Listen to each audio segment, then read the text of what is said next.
एक बार भगवान विष्णु जी शेषनाग पर बैठे बैठे बोर हो गए और उन्होंने धरती पर घूमने का विचार मन में किया। वैसे भी कई साल बीत गए थे धरती पर आए और वह अपनी यात्रा की तैयारी में लग गए।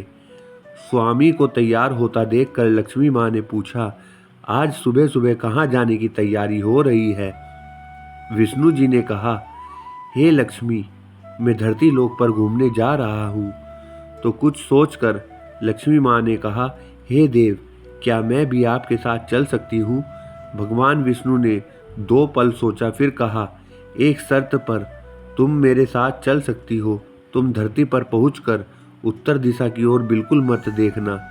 इसके साथ ही माता लक्ष्मी ने हाँ कह के अपनी मनवाली और सुबह सुबह माँ लक्ष्मी और भगवान विष्णु धरती पर पहुंच गए। अभी सूर्य देवता निकल रहे थे। रात बरसात होकर हटी थी। चारों ओर हरियाली ही हरियाली थी। उस समय चारों ओर बहुत शांति थी और धरती बहुत ही सुंदर दिख रही थी और माँ लक्ष्मी मंत्रमुग्ध होकर धरती को देख रही थी और भूल गई कि पति को क्या वचन देकर आई है और चारों ओर देखती हुई कब उत्तर दिशा की ओर देखने लगी पता ही नहीं चला। उत्तर दिशा में माँ लक्ष्मी को एक बहुत ही सुंदर बगीचा नजर आया और उस तरफ से भीनी भीनी खुशबू आ रही थी और बहुत ही सुंदर सुंदर फूल खिले थे। यह एक फूलों का खेत था और माँ लक्ष्मी बिना सोचे समझे उस खेत में गई और एक सुंदर सा फूल तोड़ लाई। लेकिन यह क्या, जब माँ लक्ष्मी भगवान विष्णु के पास वापस आई तो भगवान विष्णु की आंखों में आंसू थे और भगवान विष्णु ने माँ लक्ष्मी को कहा कि कभी भी किसी से बिना पूछे उसका कुछ भी नहीं लेना चाहिए और साथ ही अपना वचन भी याद दिलाया।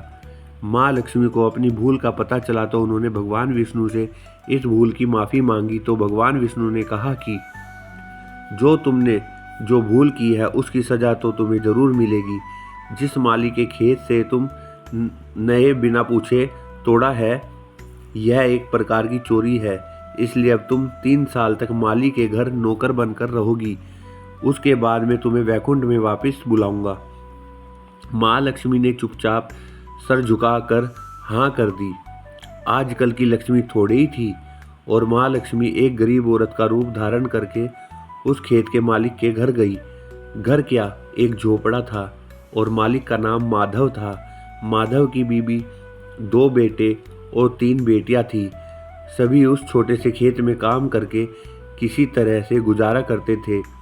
माँ लक्ष्मी जब एक साधारण और गरीब औरत बनकर जब माधव के झोपड़े पर गई तो माधव ने पूछा, बहन तुम कौन हो और इस समय तुम्हें क्या चाहिए? तब माँ लक्ष्मी ने कहा, मैं एक गरीब औरत हूँ। मेरी देखभाल करने वाला कोई नहीं। मैंने कई दिनों से खाना भी नहीं खाया।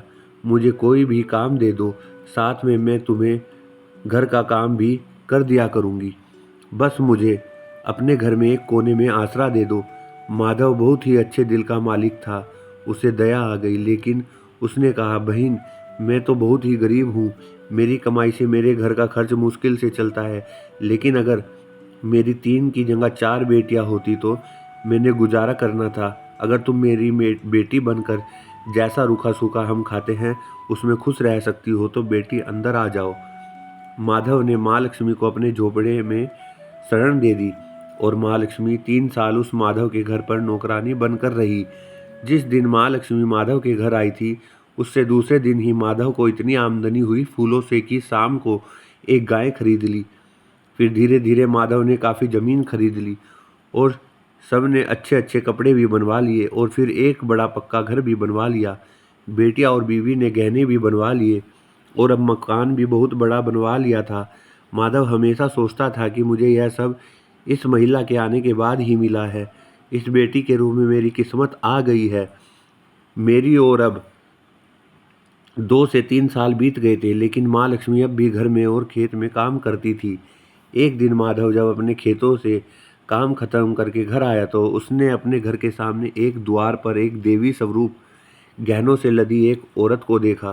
ध्यान से देखकर पहचान गया, अरे यह तो मेरी मुँह बोली चौथी बेटी यानी वही औरत है, और पहचान गया कि यह तो माँ लक्ष्मी है।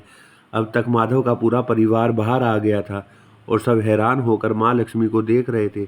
माधव बोला, माँ हमें माफ़ कर, हमने तेरे से अनजाने में ही घर और खेत में काम करवाया है।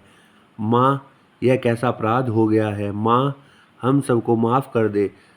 अब माँ लक्ष्मी मुस्कुराई और बोली, हे माधव, तुम बहुत ही अच्छे और दयालु व्यक्ति हो। तुमने मुझे अपनी बेटी की तरह से रखा, अपने परिवार के सदस्यों की तरह से। इसके बदले में मैं तुम्हें वरदान देती हूँ कि तुम्हारे पास कभी भी खुशियों की और धन की कमी नहीं रहेगी। तुम्हें और सारे सुख मिलेंगे जिसके तुम हकदार हो। और फिर माँ अपने स्वामी के द्वारा भेजे रथ में बैठकर बैकुंठ चली गई।